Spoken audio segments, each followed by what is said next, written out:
नमस्कार बच्चों, कैसे हैं आप सब? आशा करती हूँ आप सभी अच्छे होंगे, स्वस्थ होंगे, खुश होंगे और अपनी पढ़ाई भी अच्छे से कर रहे होंगे। तो जैसा कि आप सभी जानते हैं, मैं हूँ आपकी हिंदी की अध्यापिका और मैं स्वागत करती हूँ आप सभी का आईसीटी वर्चुअल क्लासरूम में।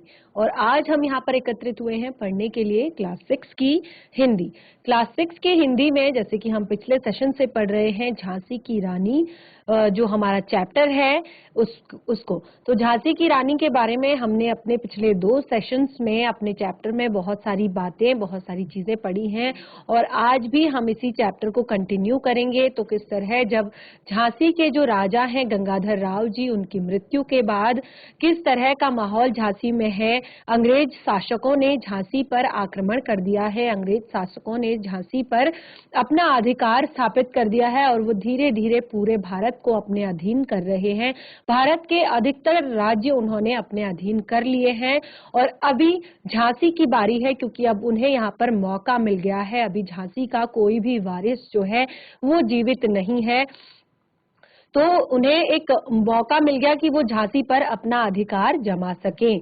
तो आज जब रानी दुख में डूबी हुई है, शोक में डूबी हुई है, तो उस समय वो झांसी को अपना चुके हैं। इसके बाद क्या कुछ झांसी में हुआ वो आज हम इस चैप्टर में पढ़ेंगे। तो शुरू करते हैं हम आज का सेशन, चलते हैं स्मार्ट बोर्ड की तरफ। सभी बच्चे ध्यान से पढ़ें। तो जैसे कि हमने अपने पिछले लास्ट सेशन में पढ़ा था कि रानी रोई रनिवासों में, बेगम गम से थी बेजार, उनके गहने कपड़े बिकते थे, कलकत्ते के अंग्रेजों के अखबार छापते थे, अंग्रेजों के अखबार, नागपुर के जेवर ले लो, लखनऊ के लो 9 लखे हार। तो यहाँ पर जो हमारे देश की जो रानियां थी, उनका जो गहना था, उनकी जो शोभा, ये जो गहने हुआ करते थे, ये आभूषण हुआ करते थे, आज ये लखनऊ और कलकत्ते के बाजारों में सरेआम बिका करते थे। अंग्रेज शासकों ने राजाओं को बंदी बना लिया था और रानियों को वो इस तरह से परेशान कर रहे थे, इस तरह रानियों को दुख दे रहे थे। हमारे देश की रानियां जो थी, हमारे देश की जो रानियां थी वो दासियां बन चुकी थी और उनकी जो दासियां थी रानी बन चुकी थी। लेकिन फिर उसके बाद क्या हुआ? यूं पर्दे की इज्जत पर देसी के हाथ बिकानी थी, बुंदेले हर बोलों के मुंह हमने सुनी कहानी थी, खूब लड़ी मर्दानी वह तो झांसी वाली रानी थी। ये जो इज्जत थी, यानी कि ये जो गहने थे, ये जो आभूषण थे, ये उनकी पर्दे की इज्जत थे। यानी कि जो अक्सर वो पर्दे में रहती थी, रानियां महारानियां जो थी वो पर्दे में रहा करती थी। लेकिन क्या हुआ कि जो दूसरे देश के लोगों के हाथों आज वो उनके गहने, ये कहानी जो है बुंदेलखंड के प्रत्येक व्यक्ति के मुंह से हमने सुनी है कि जो झांसी की रानी महारानी लक्ष्मीबाई हैं, वो किस तरह से एक महापुरुष की भांति अंग्रेज सरकार से, ब्रिटिश शासन से लड़ी थी। तो आज हम शुरू करते हैं अपना सेशन यहाँ से। इससे पहले जो हमने पढ़ा वो हम पिछला रिवीजन कर रहे थे। अगला जो ये पद यहाँ पे पद है इस कविता का, कुटियों में थी विषम वेदना, महलों में भी आहत अपमान, वीर सैनिकों के मन में था अपने पुरखों का अभिमान, नाना धुंधु पंथ पेशावा जुटा रहा था सब सामान, बहन छबीली ने रणचंडी का कर दिया प्रकट आह्वान। तो अब यहाँ पर जो राजाओं को जब बंदी बना लिया गया था, रानियों को इस तरह से परेशान किया जा रहा था, जब झांसी पर अंग्रेजों का कब्जा हो चुका था, तो धीरे धीरे जैसे कि मैंने आपको बताया, रानियां दुख में बेजार थी, दुख से भरी हुई थी और राजाओं को कैद कर लिया गया था। बिल्कुल झांसी की भी वही स्थिति थी। यहाँ पर राजा की मृत्यु हो चुकी थी, तो झांसी एकदम से वीरान हो चुकी थी, उसका कोई वारिस अभी इस समय पर नहीं था। तो कुटियों में थी विषम वेदना।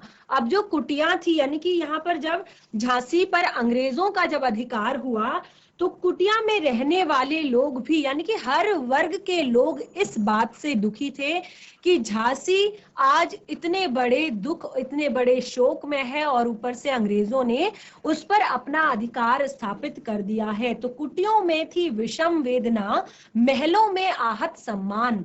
जो महलों में रहने वाले लोग भी थे वो अब अपने आप को इस बात से अपमानित महसूस कर रहे थे, क्योंकि उनकी जो झांसी थी उनको अंग्रेजों ने कब्जे में ले लिया था। वीर सैनिकों के मन में था अपने पुरखों का अभिमान।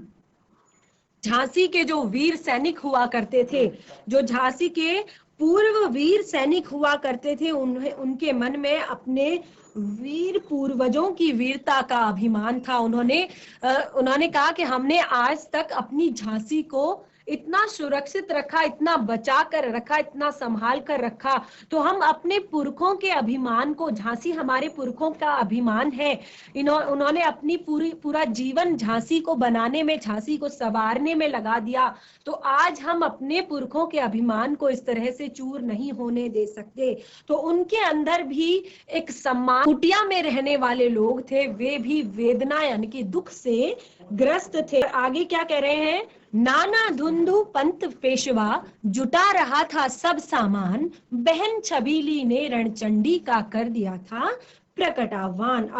अब यहाँ पर क्या था कि वे अंग्रेजों से अब बदला लेने के लिए पूरी झांसी जो है वो तैयार हो चुकी थी। सभी के अंदर बिल्कुल एक नया जोश, एक उत्साह अपनी झांसी के लिए आ गया था। और जो नाना धुंधु पंत थे, उन्होंने पेशवा अंग्रेजों के विरुद्ध युद्ध करने के लिए आवश्यक सामग्री जो है, आवश्यक संसाधन जो है, आवश्यक सामान जो है वो धीरे धीरे जुटाना शुरू कर दिया था। और उनकी बहन छबीली, जो उनकी बहन छबीली थी यानी कि रानी लक्ष्मीबाई ने अब क्रोध में आकर रणचंडी बनने का आह्वान कर दिया था। उन्होंने कहा था कि अब मैं जिस तरह माता पार्वती ने रणचंडी का अवतार लेकर बड़े बड़े महाअसुरों का नाश कर दिया था, उनका सर्वनाश कर दिया था, चारों तरफ की जो के वातावरण को जिन असुरों ने बहुत ज्यादा परेशान कर रखा था, पूरी पृथ्वी को हिला कर रखा था, तो माता पार्वती ने रणचंडी का रूप धारण करके उन सभी का सर्वनाश कर दिया था। तो आज रानी लक्ष्मीबाई भी बिल्कुल उन्हीं के समान राज्य की सभी स्त्रियों में देवी रूपी, जो देवी दुर्गा के रणचंडी के रूप को जागृत कर रही थी। यानी कि जो देवी दुर्गा का जो रूप है वो हर अपने राज्य की प्रत्येक स्त्री के अंदर वो जागृत करना चाहती थी। अर्थात अपनी जो पूरी राज्य की स्त्रियां हैं उन्हें युद्ध की वो प्रशिक्षण दे रही थी, युद्ध की ट्रेनिंग दे रही थी, युद्ध के लिए तैयार कर रही थी गांव जो राज्य की सभी स्त्रियों को, और उन्हें अपनी सेना में शामिल कर रही थी। हुआ यज्ञ प्रारंभ उन्हें तो सोई ज्योति जगानी थी, बोलों के मुंह हमने सुनी कहानी थी, खूब लड़ी मर्दानी वह तो झांसी वाली रानी थी।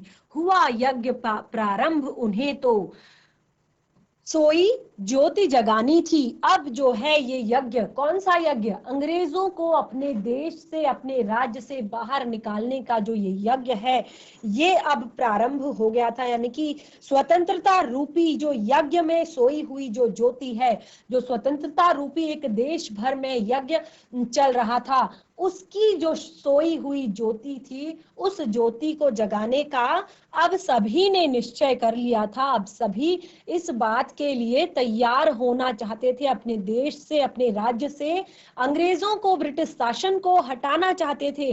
तो इस प्रकार रानी लक्ष्मीबाई के पराक्रम की जो गाथा है, उनकी जो वीर गाथा है, वो हमने बुंदेलखंड के प्रत्येक व्यक्ति के मुंह से सुनी है कि खूब लड़ी मर्दानी वह तो झांसी वाली रानी थी।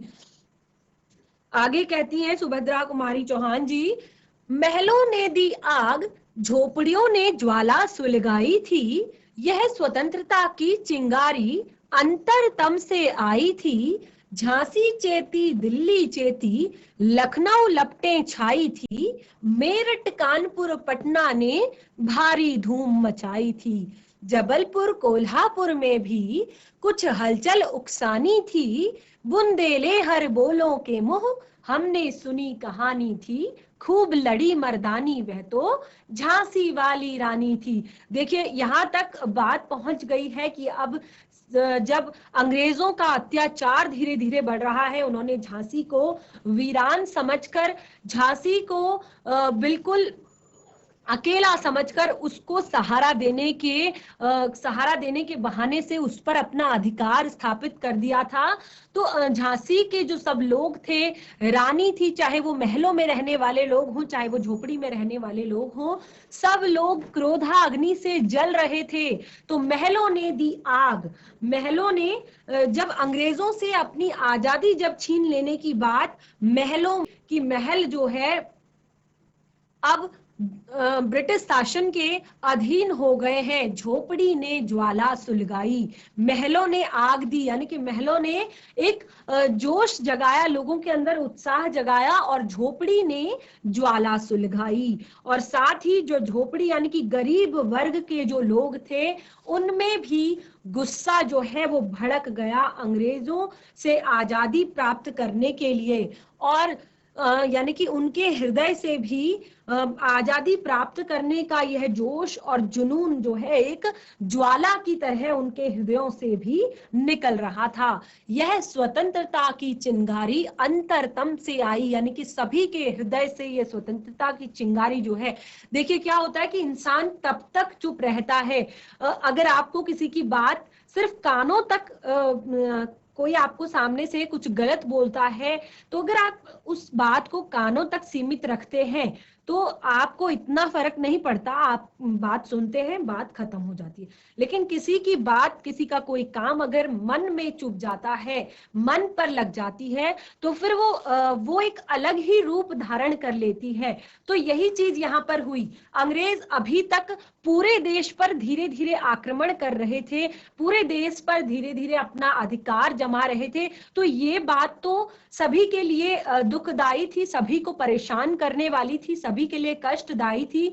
लेकिन आज जब अंग्रेजों ने झांसी पर अपना अधिकार जमाने की कोशिश की, झांसी को अपने अधीन करने की कोशिश की, तो एक बड़ी भड़क उठी। जो सभी लोग थे, प्रत्येक वर्ग का लोग, यहाँ पर ये नहीं कि केवल महलों के जो लोग हैं, राजा हैं, वो केवल अंग्रेजों को भगाना चाहते हैं या केवल उनका काम है अंग्रेजों को भारत से बाहर निकालना। लेकिन यहाँ पे क्या था, जो संपूर्ण जो एक प्रजा थी, वो सभी अंग्रेजों के खिलाफ लड़ना चाहते थे, उन्हें अपने देश से बाहर निकालना चाहते थे। यानी कि ज्वाला उनके मन में भी थी, आग उनके मन में भी लगी हुई थी, स्वतंत्रता की चिंगारी धीरे धीरे उनके मन में भी उठ रही थी। तो महलों ने दी आग, झोपड़ी ने ज्वाला सुलगाई थी, यह स्वतंत्रता की चिंगारी अंतरतम से आई थी। झांसी चेती, दिल्ली चेती, लखनऊ लपटें छाई थी। क्योंकि सबसे पहले दिल्ली पर आक्रमण हुआ था, सबसे पहले दिल्ली पर अधिकार जमाया गया था, उसके बाद देश के बाकी हिस्सों में, जैसे कि हमने इसी कविता में पढ़ा है कि फिर धीरे धीरे देश के सभी हिस्सों में उन्होंने अपना अधिकार, सभी राज्यों को अपने अधीन करने का प्रयास किया। तो अब धीरे धीरे झांसी में भी ये चेतना का स्वर जागृत हो रहा था, दिल्ली में भी हो रहा था, और ये जो चिंगारी तक भी पहुंच गई थी। मेरठ, कानपुर, पटना ने भारी धूम मचाई थी। और मेरठ, कानपुर, पटना में आजादी प्राप्त करने की जो बात है वो सबके दिलों में थी, सब चाहते थे कि हमारे देश को आजादी मिले। तो इस बात ने उनके दिलों में भी नया जोश, नया उत्साह जगा दिया था, वो भी चाहते थे कि हमारा देश आजाद हो। जबलपुर कोल्हापुर में भी कुछ हलचल उकसानी थी। अब जबलपुर और कोल्हापुर में भी लोगों के मन में थोड़ा सा ये बात डालनी थी, थोड़ा सा ये बात भरनी थी, और उन्हें भी अपनी आजादी के लिए अब प्रेरित करना बाकी रह गया था। बुंदेले हर बोलों के मुंह हमने सुनी कहानी थी, खूब लड़ी मर्दानी वह तो झांसी वाली रानी थी। तो इस तरह रानी लक्ष्मीबाई की जो वीर गाथा है, उनके अंग्रेजों के साथ युद्ध का जो ये यहाँ पर व्याख्यान आपको बताया जा रहा है। ये बुंदेलखंड के प्रत्येक व्यक्ति के मुंह से हमने ये कहानी सुनी है कि किस तरह जो महारानी लक्ष्मीबाई हैं वो अंग्रेज सेनानियों से, झांसी की जो रानी है वो अंग्रेज सेनानियों से, सैनिकों से लड़ी थी। तो ये हमारा जो यहाँ पर चैप्टर है इसको हम एक बार फिर से हम रिवाइज करेंगे। सबसे पहले हमने पाठ का जो पहले वाला जो भाग था उसे हमने पढ़ा। चित्रा ने अर्जुन को पाया, से जवानी थी, बूंदे ले हर बोलों के मुंह, हमने सुनी कहानी थी, खूब लड़ी मर्दानी वह तो झांसी वाली रानी थी। ये जो प्रक्रिया शुरू हुई थी ये कहाँ से शुरू हुई थी? जब महारानी लक्ष्मीबाई का विवाह झांसी के राजा गंगाधर राव से हो गया था। तो उस समय झांसी के राजा गंगाधर राव थे और लक्ष्मीबाई जो कि बचपन से ही बिल्कुल अलग और बिल्कुल एकदम दूसरों से बिल्कुल अलग एक बच्ची थी। वो हमेशा ही आपको, जैसे हमने पहले वाले सेशन में पढ़ा था कि उनके जो खिलौने थे, उनके जो खेल थे वो बाकी बच्चों से बिल्कुल अलग थे। वो बचपन से ही ढाल, कृपाण और बर्छी और धनुष बाण से खेला करती थी। जिस तरह छोटे बच्चों के खिलौने टॉयज होते हैं या बाकी चीजें होती हैं, तो उनके उस तरह के खिलौने थे ही नहीं। वो बिल्कुल अलग चीजों से खेलती थी। और जब उन्हें खेल जो खेलने होते थे तो वो आपके खेलों से बिल्कुल डिफरेंट खेल खेलती थी। वो हमेशा या तो नकली युद्ध करती थी या दुर्ग तोड़ना, किसी किले को तोड़ना या शिकार करना, या इस तरह के खेल उनके प्रिय थे। और उसके बाद जब वो विवाह योग्य हुई तो उसके बाद उनका विवाह गंगाधर राव जो झांसी के राजा हैं उनके साथ किया गया। तो यहाँ पर बताया चित्रा ने अर्जुन को पाया। जो उनकी उनके विवाह की जो बातें थी, विवाह में उनका जो जोड़ा था गंगाधर राव जी के साथ, वो इस तरह का प्रतीत हो रहा था जैसे चित्रा ने अर्जुन को पाया हो और शिव से मिली भवानी है। जैसे शिव और पार्वती की जोड़ी है, चित्रा और अर्जुन की जोड़ी है, उस प्रकार उनकी जोड़ी प्रतीत हो रही थी। और इस तरह की कहानी हमने बुंदेलखंड के प्रत्येक व्यक्ति सुनी है। उदित हुआ सौभाग्य मुदित महलों में उजियाली छाई, किंतु काल गति चुपके चुपके काली घटा घेर लाई। यहाँ पर क्योंकि देश में पहले से ही अंग्रेज अपना शासन जमा रहे थे, हर राज्य में वो अपने अपने राज्य का विस्तार कर रहे थे। तो अब यहाँ पर क्या था कि जब अभी तो जब शादी हुई तो ऐसा लगा कि महलों में सौभाग्य जग गया हो। एक नया ही उत्साह, एक नई ही उजियाली महलों में छाई थी जब राजा का विवाह हुआ उसके बाद। लेकिन किंतु काल गति चुपके चुपके काली घटा घेर लाई। जो काल गति थी, समय की गति का किसी को मालूम नहीं होता कि अगले ही पल क्या होने वाला है, कुछ भी हो सकता है। तो यही उनके साथ भी हुआ। जो ये काल गति थी ये धीरे धीरे उनके जीवन में अंधियारा लेकर आई और तीर चलाने वाले कर में उसे चूड़ियां कब भाई। जो तीर चलाने वाले हाथ थे रानी लक्ष्मीबाई के, तो शायद काल गति को, शायद समय की गति को उनके हाथों में वो सुंदर लाल चूड़ियां नहीं भाई थी। रानी विधवा हुई, हाय विधि को भी नहीं दया आई। इतनी छोटी सी उम्र में रानी विधवा हो गई और विधि को भी इस बात पर दया नहीं आई। यानी कि विधि, भगवान जो है इस संसार को रचने वाले जो हैं, विधि यानी कि विधाता जो है, उनको भी इस बात पर दया नहीं आई। निसंतान मरे राजा जी, रानी शोक समानी थी, बुंदेले हर बोलो के मुंह हमने सुनी कहानी थी। अभी तो राजा का कोई पुत्र भी नहीं हुआ था, तो राजा जो थे निसंतान थे, रानी शोक समानी थी और इस बात से रानी शोक में डूब चुकी थी। बुझा दीप झांसी का तब डलहौजी मन में हर्षाया। यहाँ से उसको डलहौजी जो है अंग्रेज शासक जो है, जो भारत के प्रत्येक राज्य पर अपना अधिकार जमा रहा है, ऐसा जो डलहौजी शासक है वो बहुत ज्यादा प्रसन्न हो चुका था अपने मन में, क्योंकि अब जो झांसी का दीप है वो बुझ चुका था। राज्य हड़प करने का उसने यह अच्छा अवसर पाया। तो जैसे कि हम अभी पढ़ रहे थे कि किस तरह से उसने झांसी पर आक्रमण किया और सभी लोगों के मन में इतना ज्यादा क्रोध उत्पन्न हो गया, तो यही उसको एक मौका था झांसी पर आक्रमण करने का, राज्य हड़प करने का उसने यह अच्छा अवसर पाया। फौरन फौजें भेज दुर्ग पर अपना झंडा फहराया। उसने फौरन दुर्ग यानी कि किले पर, झांसी के किले पर अपनी फौजें भेजी और वहां पर अपना झंडा फहरा दिया और लावारिस का वारिस बनकर ब्रिटिश राज्य झांसी आया।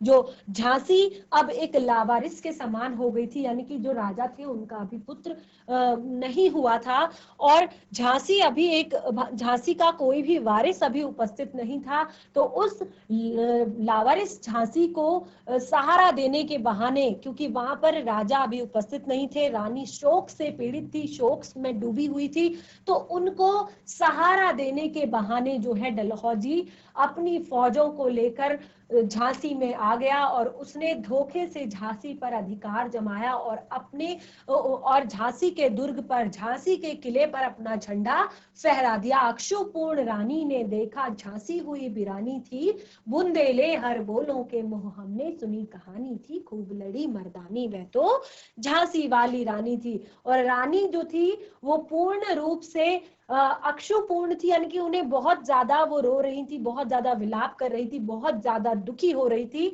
इस बात से कि झांसी जो है वो वीरान हो चुकी है। तो इस प्रकार रानी के जो वीर गाथा है बुंदेलखंड के प्रत्येक व्यक्ति के मुंह से सुनी है। अनुनय विनय नहीं सुनता है विकट फिरंगी की माया, व्यापारी बन दया चाहता था जब ये भारत आया। तो अभी इतना ज्यादा हमारे देश में लोगों में क्रोध क्यों है? क्योंकि वो अनुनय विनय नहीं सुनता विकट फिरंगी की माया। हमें नहीं पता था जब वो हमारे देश में एक व्यापारी बन के आया, हमें उसकी माया नहीं पता थी, यानी कि क्या सोच रहा है वो क्या करना चाहता है, वो क्या करने के लिए आया है, ये सारी चीजें हमें नहीं पता थी। व्यापारी बन दया चाहता था जब वो भारत आया, यानी कि जब ब्रिटिश शासन जब भारत आए तो वो एक व्यापारी के रूप में भारत में आए थे और वो दया चाहता था, सिर्फ यहाँ के राजाओं से थोड़ा सा स्थान मांगना चाहता था, थोड़ा सा अपने लिए जगह मांगना चाहता था कि मैं अपने व्यापार को शुरू कर सकूं। तो क्योंकि उस समय हमारे देश में इतनी ज्यादा फैसिलिटीज नहीं थी, तो सुविधाएं नहीं थी, तो हमारे देश के राजाओं ने, क्योंकि कोई भी हम पहली बार किसी को देखते हैं तो या पहली बार किसी से मिलते हैं तो हम उसके बारे में नहीं जान पाते, तो यही हमारे देश के राजाओं के साथ भी हुआ, वो फिरंगी की माया को नहीं जान पाए। तो डलहौजी अब धीरे धीरे पूरे भारत में पैर पसारने लगा और अब तो पूरी जो काया है वो उसने पलट दी थी। राजाओं नवाबों को भी उसने पैरों ठुकराया, रानी दासी बनी, यह दासी अब महारानी थी। यानी कि राजाओं उनको यहाँ पर शरण दी थी, उन राजाओं और नवाबों को भी अब उसने अपने पैरों से ठुकराया था, यानी कि उन्हें भी अब उसने गिरा दिया था, उन्हें भी अब वो परेशान कर रहा था। और यहाँ की जो रानियां थी उनको कैद में रख लिया था और जो यहाँ की रानियां थी उन्हें दासी बना दिया गया था और